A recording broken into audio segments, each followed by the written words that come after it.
Hello, dear friends. I hope everyone is doing well. For some reason, we've had some problems, or I had some problems logging back into the internet. So, welcome back to another Kumi Now meeting and gathering. I hope the weather, wherever you are, is as beautiful as it is today in Jerusalem and Palestine. Today, I'm very excited because we have a good friend with us, a person who might be very much known to everyone. He's very much well known in Bethlehem. Wherever there's a group that is laughing, you'll find Usama with them. Wherever you find a problem in Bethlehem, actually, you'll find Usama trying to resolve it. Usama is everywhere, doing everything. He's a person of so many gifts and talents. He's also part of an organization that is very close to Sabil, Wi'am, that we are proud to partner. And one of its founders, Zoughbi is actually one of the founders of Sabil, who started with us from the early beginnings. So today is going to be a very exciting day about a city that we all love, and people that are very much well respected in Bethlehem. And actually, I was speaking with Osama earlier today. He was in Hebron today, another city that is very, and he had his own journey and his own story. I hope there's enough time to share it also, Osama. But the tradition, although I have introduced you a little bit, at least how Osama is seen by many locals and internationals, but we want to keep the tradition that the speaker introduces him or herself. So Osama, please introduce yourself before I introduce the topic of today again. Okay, hello everyone. Good morning and good evening. This is Usama from Bethlehem. I am working with the Palestinian Conflict Transformation Center, Wi'am, as a citizen diplomacy project coordinator and cultural and educational tour guide. I'm so happy to be with you today, and I'm so excited to share my presentation about the topic that has been chosen by Sabil to be chosen with you today. And I would be happy to spend time with you and answer your question later. Thank you, Sabil, for letting me be with you today. Thank you. Thank you. It's a pleasure for us to have you and to host you, Osama. Thank you. This is like the third year of Kumi. And the idea of Kumi is that we're creating a coalition of organizations that would address each week a specific topic. Wi'am has been a partner with Kumi from the early beginnings. And this week is actually, unfortunately, is the anniversary or the commemoration of closing Rachel's tomb, the gate to Rachel's tomb, the access of Bethlehem to Rachel's tomb. So this is why we decided to speak about Bethlehem. But Bethlehem is a bigger city with a bigger story and with a 1,000 story and a million untold story. So we hope today that we'll receive an update on Bethlehem from you, Osama. I just want to remind everyone that this meeting is being is both broadcasted live on Facebook and is being recorded. So if you keep your camera on, just know that in the recording it might show yourself and what you're doing. So if you would like some privacy, please turn off your camera feed. So let's not waste more time. Osama, show us Bethlehem. Yes, thank you again. You know, Bethlehem is well known, and everyone around the world knew Bethlehem and mention the name of Bethlehem every single day and in all the special occasions. So in Arabic, Bethlehem means house of meat. In Aramaic, Bethlehem means house of bread. And we can see that just how fitting this name is for the birthplace of Jesus Christ, who called himself the bread of life. The Palestinian city of Bethlehem is about 5.5 miles south of Jerusalem. And today we have almost 33,000 Palestinians live in the city of Bethlehem, and more or less 2,020 Palestinians live in the district of Bethlehem. In Bethlehem, as you all know, Mary gave birth in a humble cave used for animals. Also here in Bethlehem, the local shepherds came to pay respect and worship the baby the newborn baby. And here also the three wise men from the east came to pay homage and present their gifts to the newborn king. And also the holy innocent were killed by the King Herod. 1 mile east of Bethlehem is the shepherd's field that has the caves where the shepherds kept watching over their flock. The Gospel of Luke tells us the story of the angels announcing the birth of Jesus, and this is where the marginalized receive the good news. It wasn't given to the dignitaries, otherwise it will be only for their community. It has been given to the marginalized, so it has been shared with everyone. In front of us, we can see the chapel of the shepherd, which has a shape of a Bedouin tent, which was built by an Italian architect in 1954 called Antonio Berluzzi. We see the angel who announced the news, the beautiful dome that allowed the sunshine to come in. And that's, you see, only, as I mentioned, only 1 mile to the birthplace over there. That's Bethlehem, the birthplace of Jesus.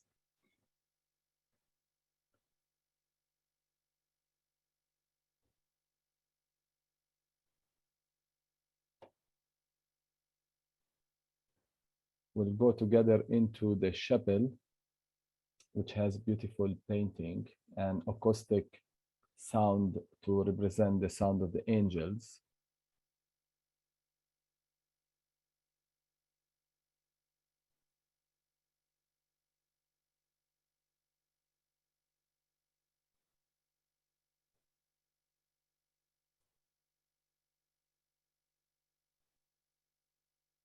Painting were also made by the Italian architect Paluzzi. The sunshine represent the shine of the angels. The acoustic sound represent the sound of the angels. And beautiful painting around. Do not afraid. That was always the message to all of us. Do not be afraid. I'm bringing you the good news. And when you have the good news, you must be filled with joy and share the good news with everyone around you. Shepherds came, visit, and left with joy.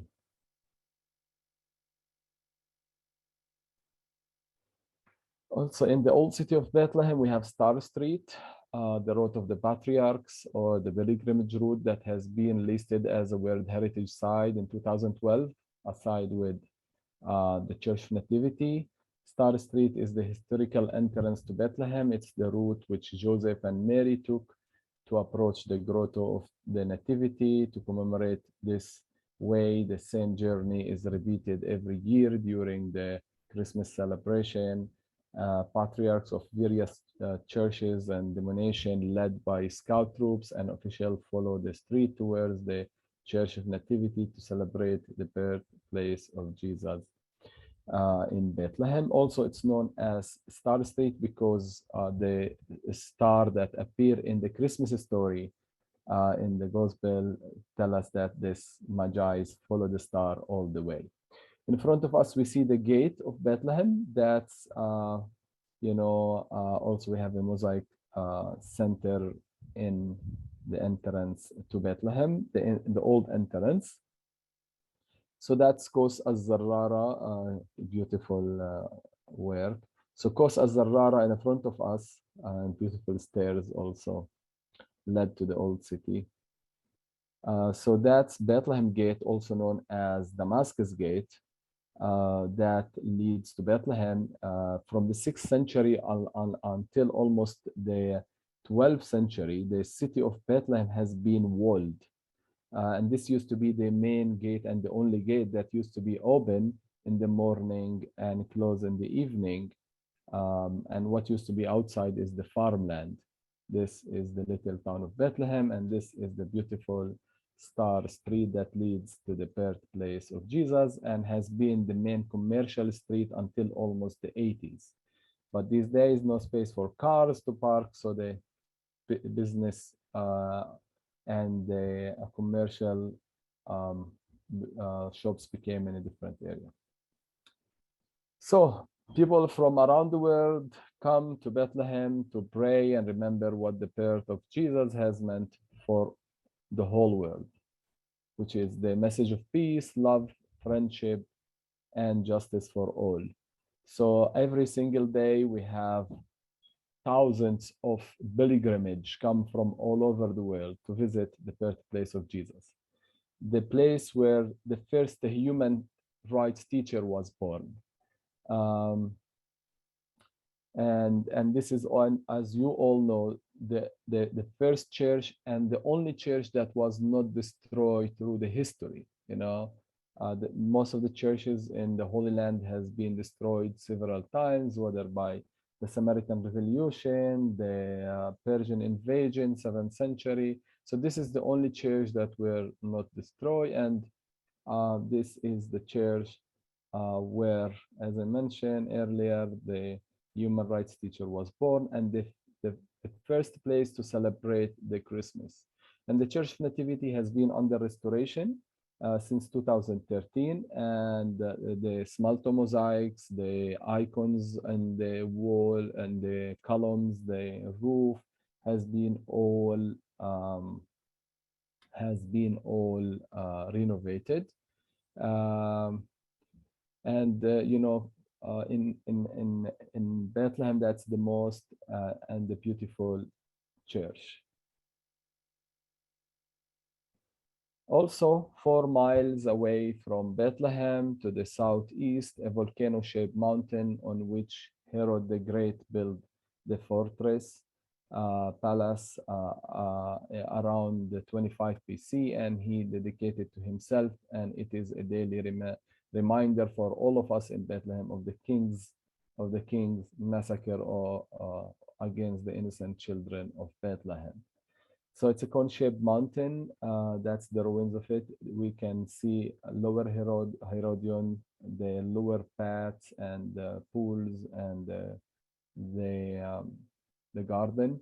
Until today, the local people call it the Paradise Mountain, Al-Firdaus, Jabal Firdaus, because during the Roman period, a lot of water, a lot of green, ground, despite that it's on the edge of the wilderness, Jerusalem wilderness, but it was green. In Bethlehem, olive wood carving is a deeply rooted tradition.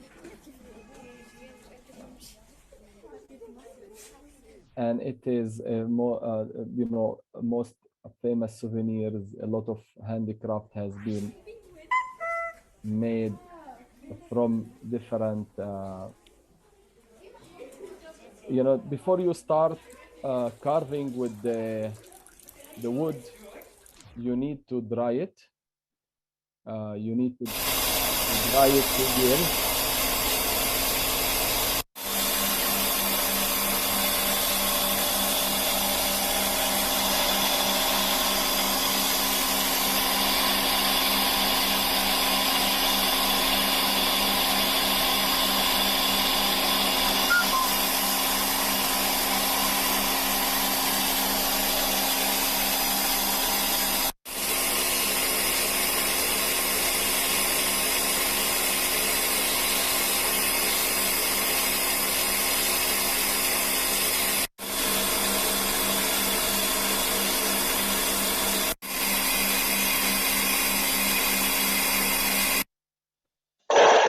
So after you dry the wood, you cut it to pieces, the size according to what you want to do, whether ornaments or figures.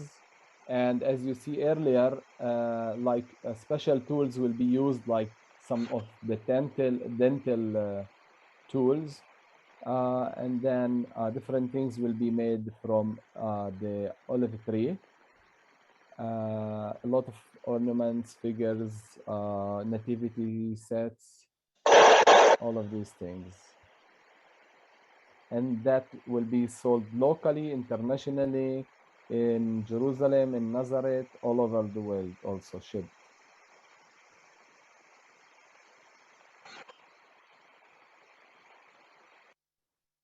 The ancient or the general inhabitants of Bethlehem are since ancient time and still are consists of 8 clans. Al-Anatre, Al-Kawawse, Al-Farahiyye. I am from Al-Farahiyye clan. Al-Najajre, Al-Fawagre, Al-Tarajme, Al-Ihrizat, Al-Siryan, and most of the families are still living in Bethlehem. But over time, some of the families immigrated because of the difficult situation you all know that we have been facing since many years. And beside all these traditional families, we have other families who moved from the other Palestinian cities and villages around Bethlehem, moved and lived in Bethlehem. Each clan or hara consists of a group of families, some of which are originally inhabitants and others who choose to join as a particular clan, people who come as a pilgrimage and end up want to stay in Bethlehem. My quarter, Farahiyya quarter, is located on the western side of the Church of Nativity. Big part of our traditional clan quarter is today part of the souk, the vegetable and fruit market. Here is a photo of one of a member of Al-Farahiyya clan in 1902. And today here I am with my family in 2022. And to the right-hand side is my parents in the day of their wedding at the entrance of the Church of Nativity.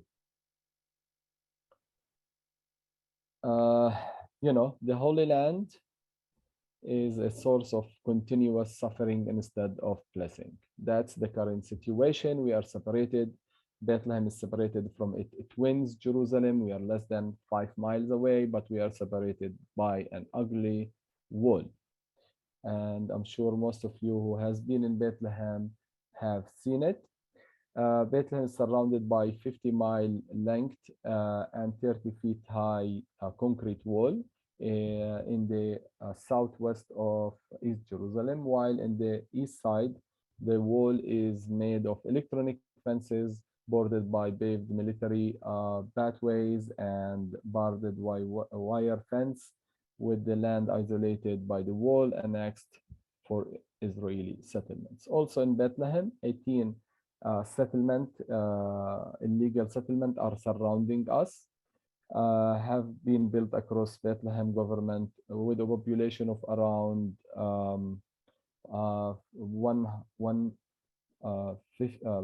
150,000 settlers.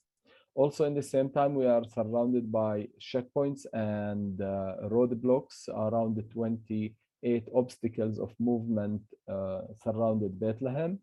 Some of them are checkpoints, and some of them are roadblocks, and some of them are gates or mounts. As you know, we as Palestinians need to obtain permits to go to Jerusalem, and the only checkpoint we can see is the north checkpoint, which is known as also checkpoint 300, and that's what's considered a Palestinian terminal or Palestinian checkpoint. The rest are for Israeli settlers who drive freely. So, as a creative, cultural, and a nonviolent protest against the occupation and the wall, many international and local artists use the wall as a big canvas to express the situation through their art.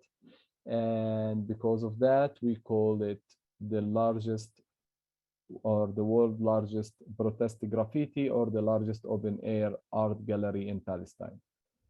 In some occasion, Israeli military will stop the artists from continuing their work, like what happened in 2018 with Jurid, the Italian artist. He were stopped, detained, deported, and get 10 years denied entry. In May 2014, Pope Francis made spontaneous stop and surprised everyone and pray on the wall just before he in his way to celebrate Mass in Manger Square in Bethlehem. And this is the same gate that Umar in the beginning was talking about, that has been closed in the north entrance. And every year in Christmas, we as Bethlehemite gather to go to Mar Elias Monastery in the north of Bethlehem to welcome and accompany the Patriarchate of Jerusalem to Bethlehem to celebrate the midnight Mass in Bethlehem. Despite the darkness of the wall and the negative impact on the Palestinian, in the Wi'am Center in Bethlehem created a sign of hope in the community through our youth, children, and women program. We can see in the photo kids playing in our garden at Wi'am Center, which is just in the shadow of the wall. You can see that's our daily, in the other photo, you can see our office, and that's our daily view. From our roof, we have the best view to explain about the history and the conflict, because we are overlook Aida refugee camp, and then the Israeli illegal settlement of Gilo, and also the wall. That's what we call the unholy trinity. So whenever you are in Bethlehem, stop by, drink a coffee and tea, and see this view. And I will going to share a short video also to tell you more about what we do at Wi'am and our work.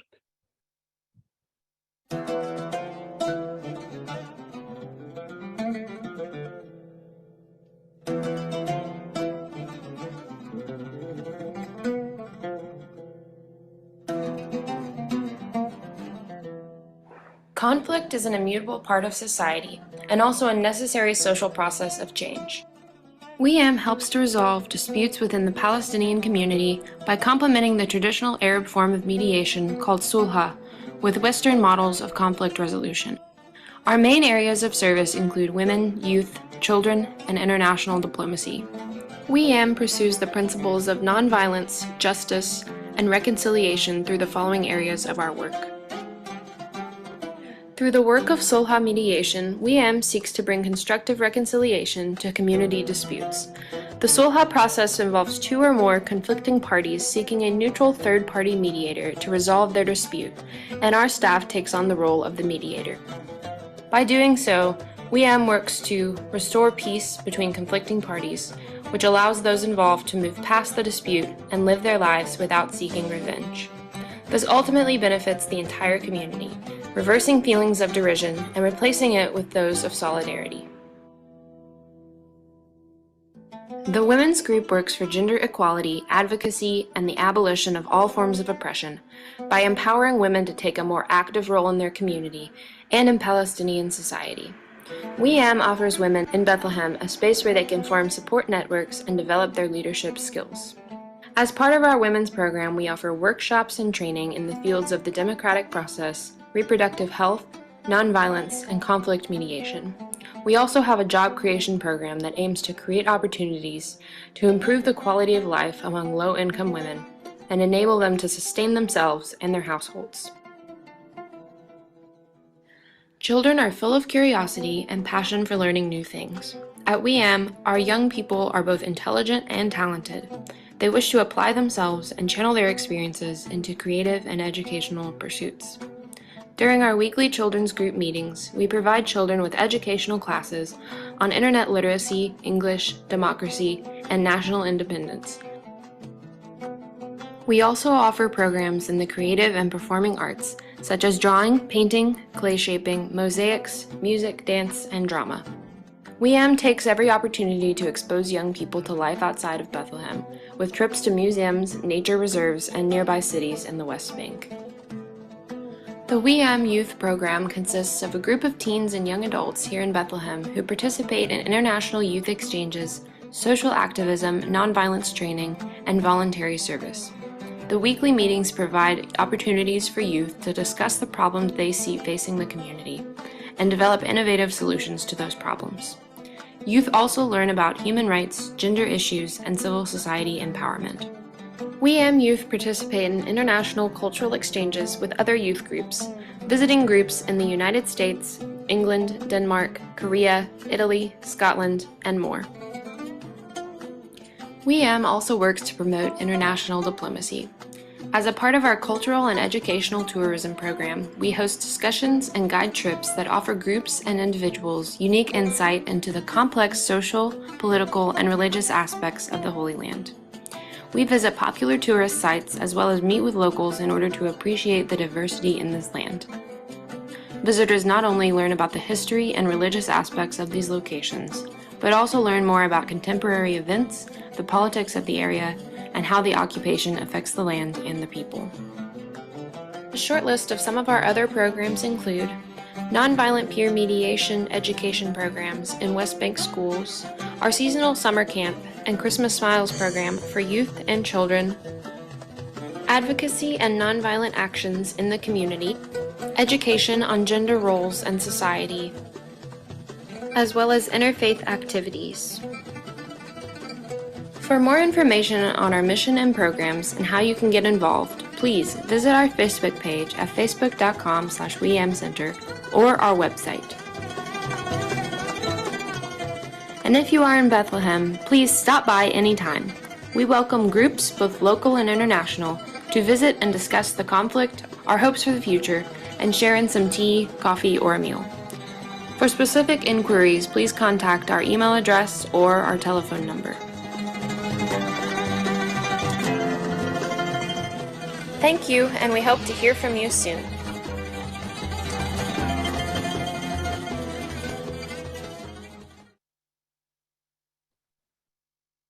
In the end, as we always say, we echo the message of the angels to the shepherds, peace on earth. That's what is needed in Bethlehem, in Palestine, in the whole land. So thank you for your patience, and I hope you have enjoyed what I have shared so far.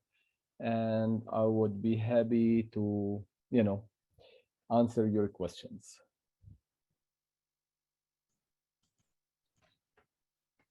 Thank you, Osama.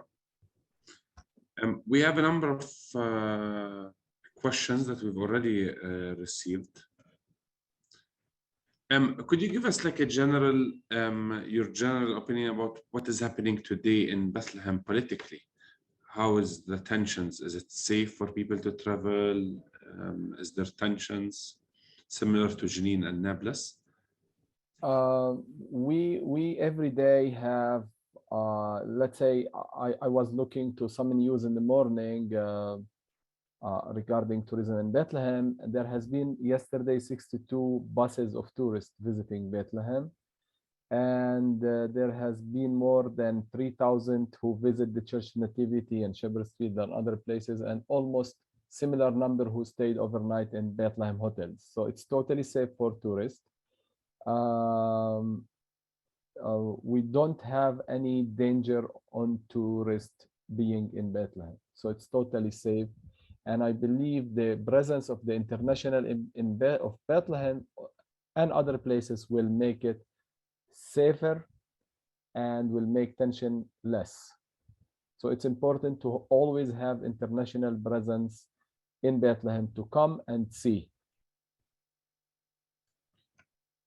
People have read about local tourism coming from inside Israel, whether Israeli Arabs or Israeli Jews. After COVID, there has been a spike in tourism. Does Bethlehem get also Israeli tourists?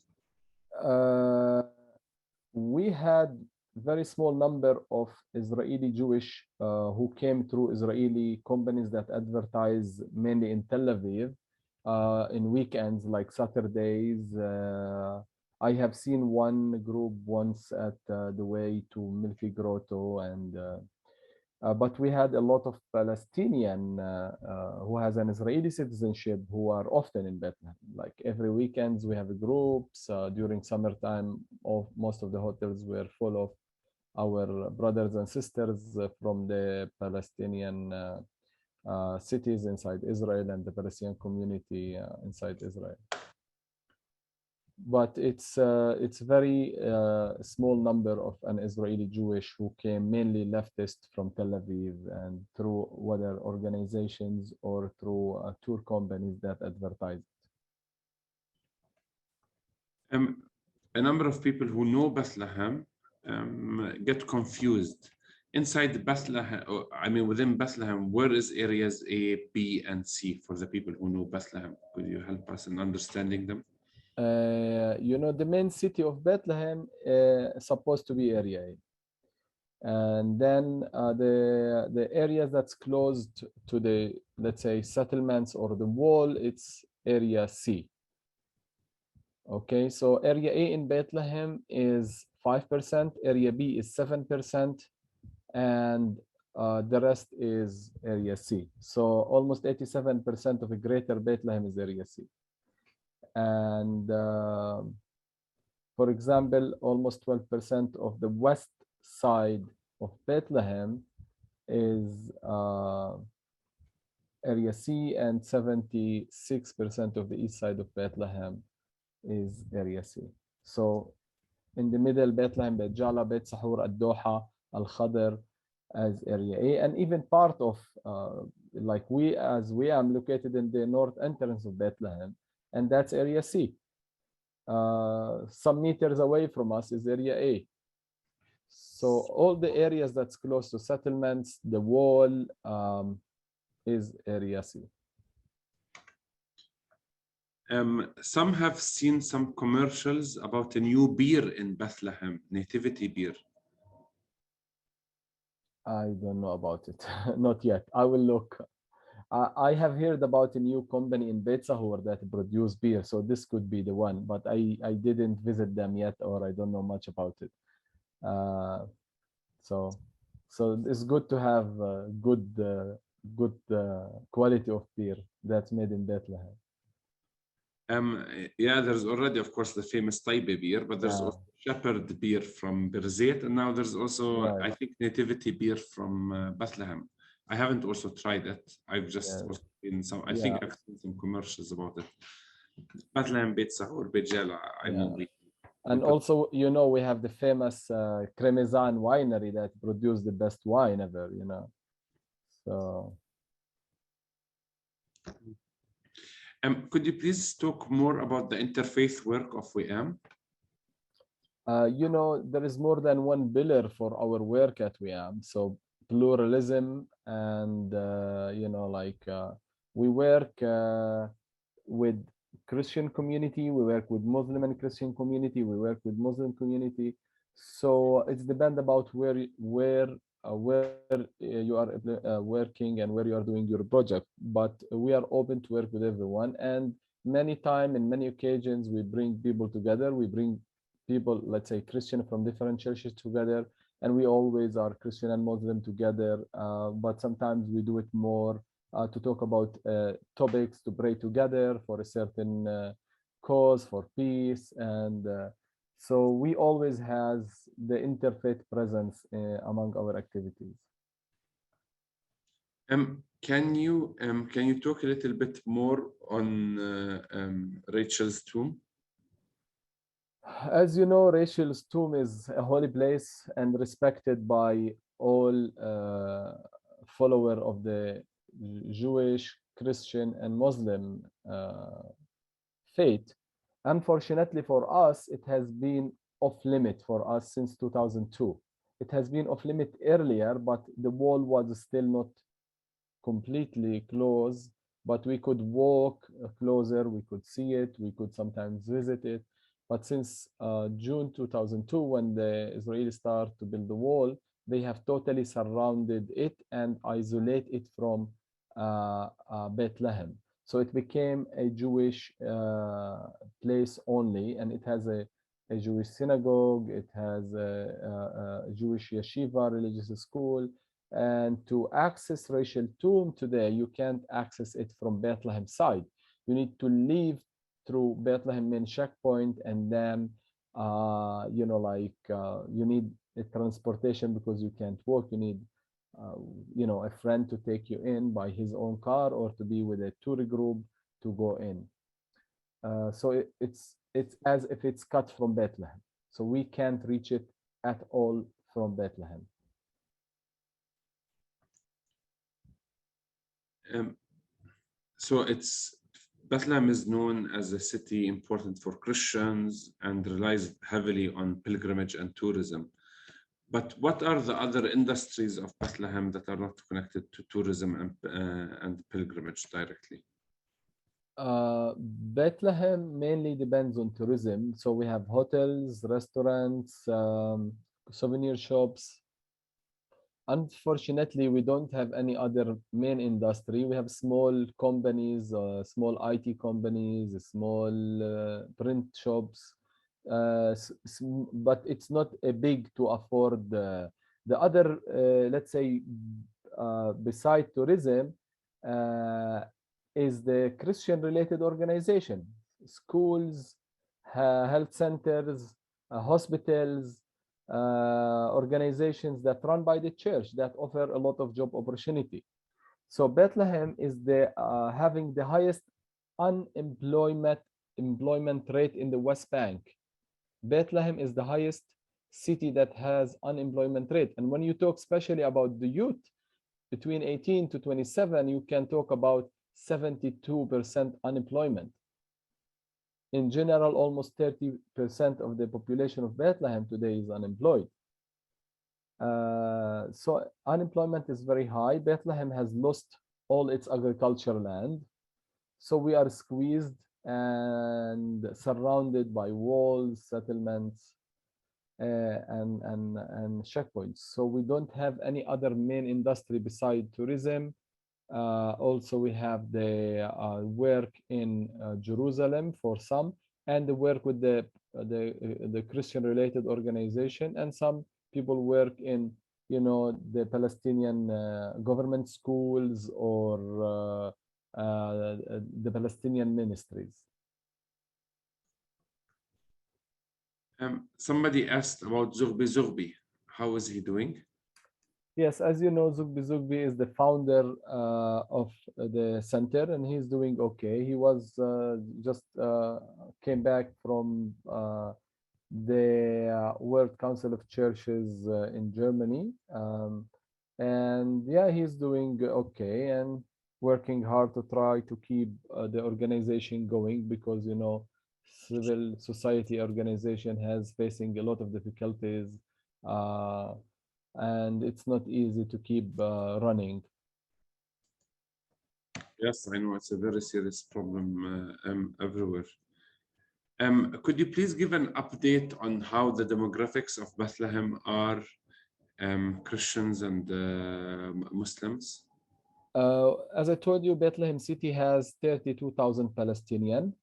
60% of them are Muslim and 40% are Christian.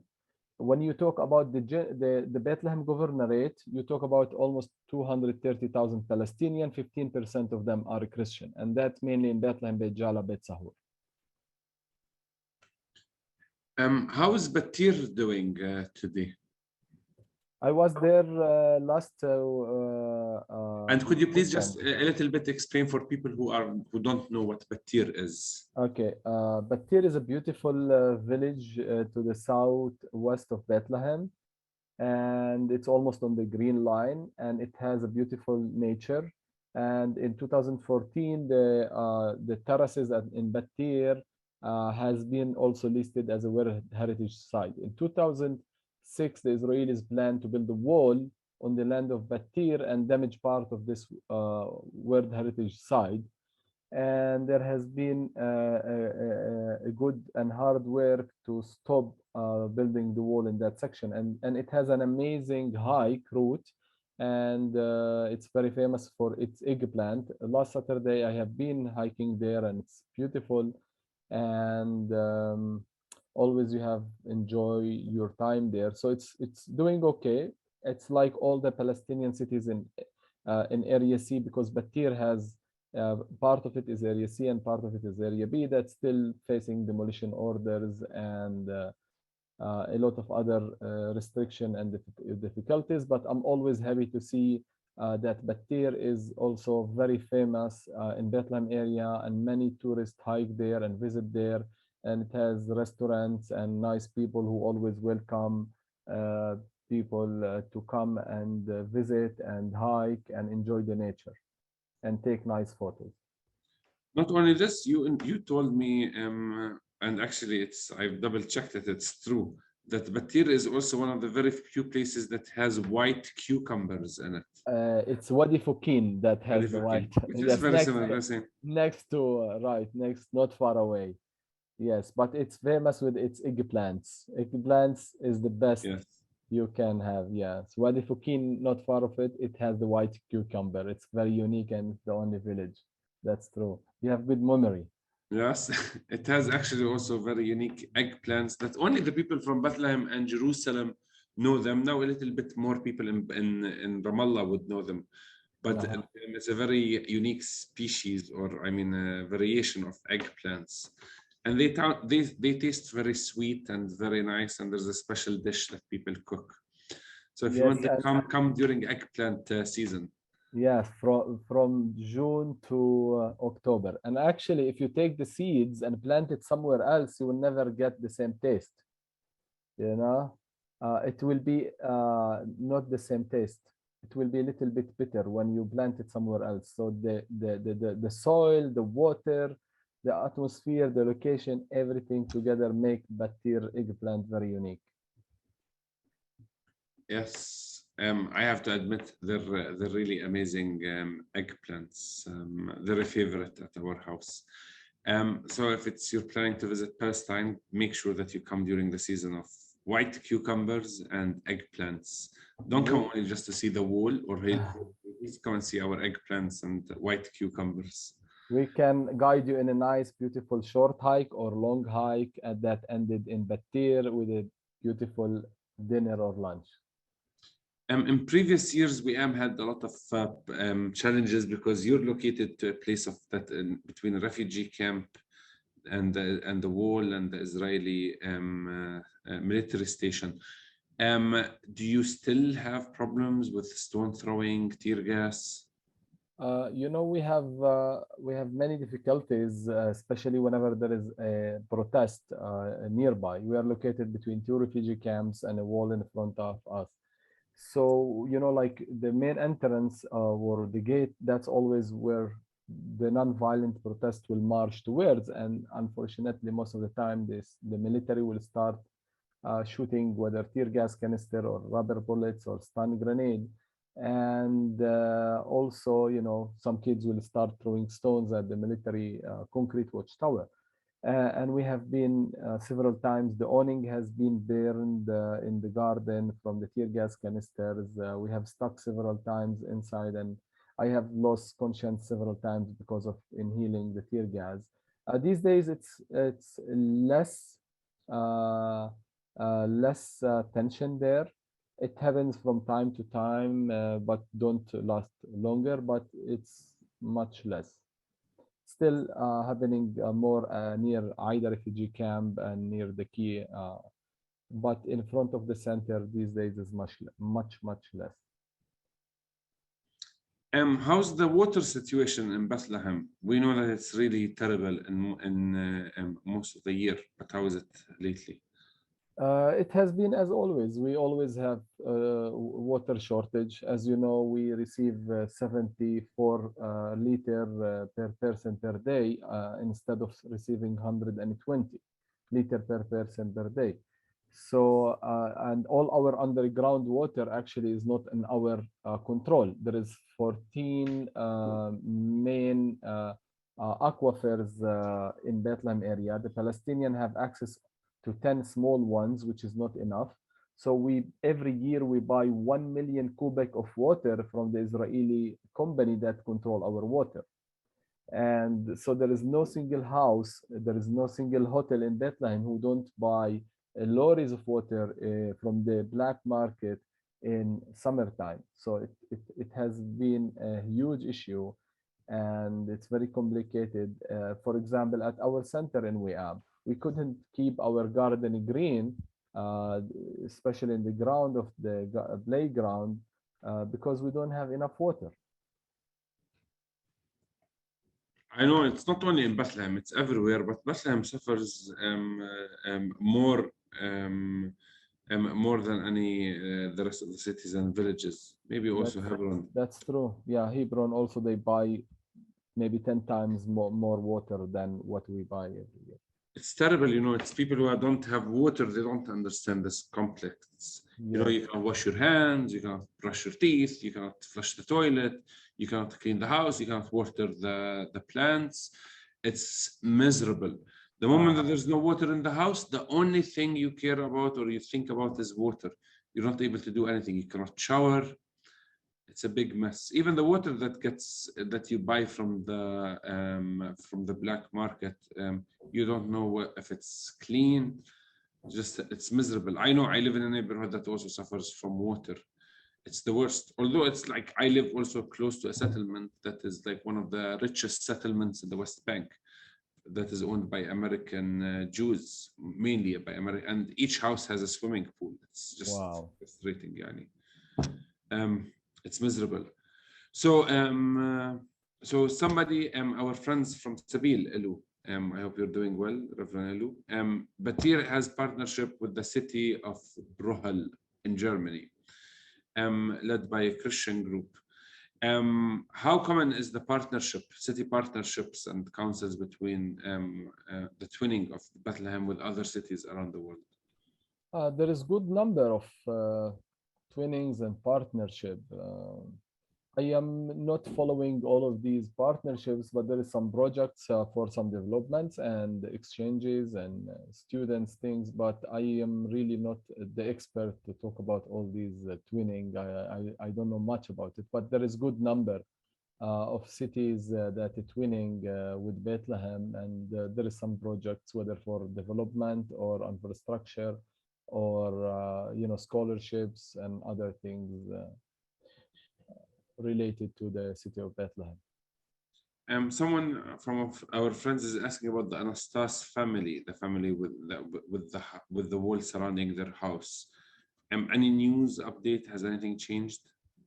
They still said steadfastness there, and they're still there, and they still face the same difficulties. They are surrounded by the wall from 3 sides, and still facing the same difficulties, but they still steadfast in their home. Can you say something about the Bethlehem Festival later this year? You mean Bethlehem Life Festival?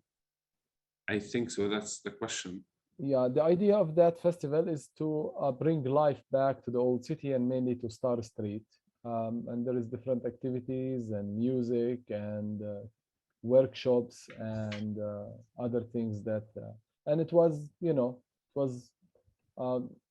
I think it wasn't that busy, but there has been some participants who came and participate in it.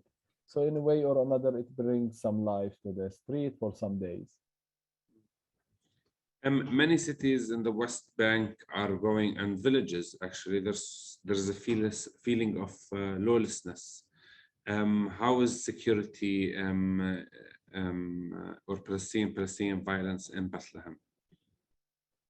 It has been always like the pressure cooker situation, and there is lack of everything in Bethlehem. So sometimes you are stressed because lack of water. You are stressed because of you have been in waiting in checkpoints for hours, or so there is a high stress among people. Okay, we don't have much, let's say, domestic violence, but as I told you, it's like pressure cooker. Any moment a conflict could start it because of all the pressure we are living under, lack of everything, lack of freedom, lack of resources, lack of opportunities, lack of everything. Sometimes you need to fight for opportunity, for your basic right, So it's the situation is really complicated more and more, and especially these days where everything is more and more expensive, and maybe people are less patient. In Bethlehem, of course, welcomed was the birthplace of our Lord Jesus Christ. But also it has welcomed important leaders of the world. I don't know how important they are. But like lately, Biden, Trump, Obama, the Pope, and other world leaders. So people can see and know what is happening in Bethlehem. Do you feel any change happening? You know, every time when a leader come and visit, we have high expectation. You know, especially when Pope Francis visit and has a messages for the Palestinian president and also for the Israeli leaders. We had high expectation that something good gonna happen, but unfortunately, all these leaders come and go, but we don't see any real changes on the ground. And every day, nothing has been better. Every new day, nothing has been better. Yes, it's terrible. I know it's very frustrating when people know. Zoughbi Abu Tariq came back from the World Council of Churches. How is his mood? Does he feel energetic? Does he feel depressed? You know, I think when you go outside and share your stories and try to do something, you will feel much better, you know. So you feel that you are trying to do something. So you came with hope. Especially you have shared your story with many people, like what I'm doing today. A lot of old friends and new friends are watching, and I'm happy to see all of their faces. And I'm looking forward to see them sometime soon in Bethlehem. So I think it's good to share, to talk, because that's what is needed. You know, we want people to hear us, to understand us, and to act in their own society, try to do the changes.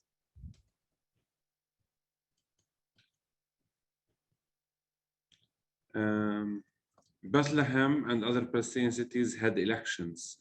How was the participation in Bethlehem? It was around 70%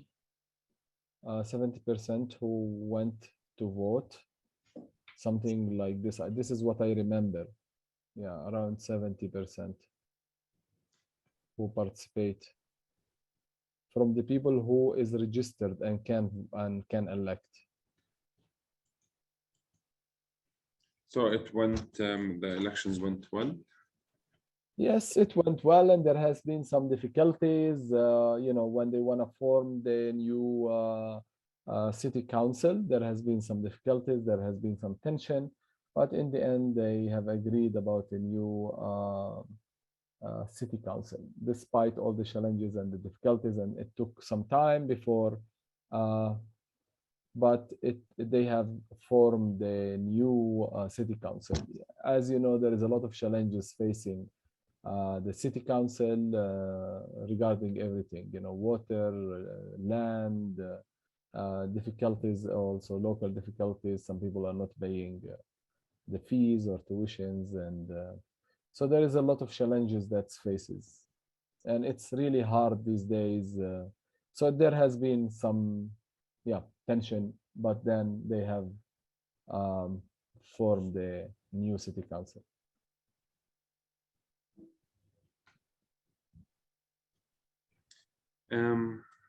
We still have a minute for some questions. So here is, so people are asking, how can we explain to people about lack of Palestinian presidential elections? So I mean, it is people are, so that's a question, is people ask why Palestinians are not having legislative or Palestinian elections. It was planned last year, but it did not work out. Could you comment? You know, the main reason for it was postponed. It's because Israel didn't allow it to be in East Jerusalem, because Palestine is East Jerusalem, West Bank, and Gaza Strip. So when you want to do election, everyone must be participating in it. Election is a need and must happen.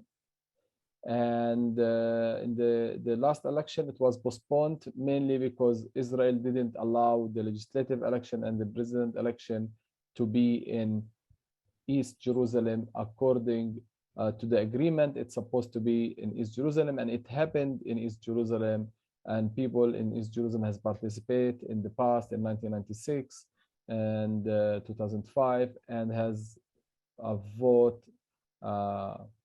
In this last election, Israel didn't allow it to be held in East Jerusalem. So this is why the Palestinian leaders or political groups decided to continue. And I think it's needed and must happen as soon as possible. I completely agree with you, Usama. I think that's it with the questions. You're amazing. Maybe it's a record because you give like direct, short answers. Thank you. Another lecture, we were able to go with, I think, over 25 questions. Amazing, Usama. And some of these questions are actually very difficult. They're worth a whole lecture on their own. But just a final comment. Somebody has said that they said that your son has graduated, or it's your daughter? No, my son, my oldest son, yes, has graduated from high school, and he's gonna start soon the university in Bethlehem, the Ahliya Palestinian University. Congratulations. What is he studying? IMS, Information Management System. It's when we started the meeting, you talked about you joined the Sabil trip when you were 13 years old. You got smuggled on the bus, and now you're telling us you have a son who graduated. Yeah, so you're getting old. I am very old. You know, I am older than my age. The experience and what we have been facing, you know, make us feel very old. You know, we are thankful for everything. You know, we are thankful for our children. These are, you know, our investment in life, and we want them to have good education, and you know, because that's the most important thing. I agree. We want our children to live in Palestine, or at least have the choice to live in Palestine without being harassed or hassled by the occupation. So Bethlehem is the city of hope. Bethlehem is the city where our Lord Jesus Christ was born, lived among us, flee with the Holy Family from oppression and injustice, but also where he decided to come back and make change. And it's a city that we all love. It's the house of bread, it's the house of meat, it's our house. Thank you, Usama. Thank you all for being with us. We appreciate the commitment and the solidarity of all of our friends. Next week, we have also a great speaker on Gaza from Caritas, George Anton. He's one of the leaders in Gaza. He's a great speaker too. Never been on a Kumi event, but he will be with us. So please join us and take care, friends. See you next week. Thank you, Omar. Thank you, Sabil. Thank you, everyone, for being with us, and looking forward to see you in Bethlehem. Keep us in your thoughts and prayers. Bye for now.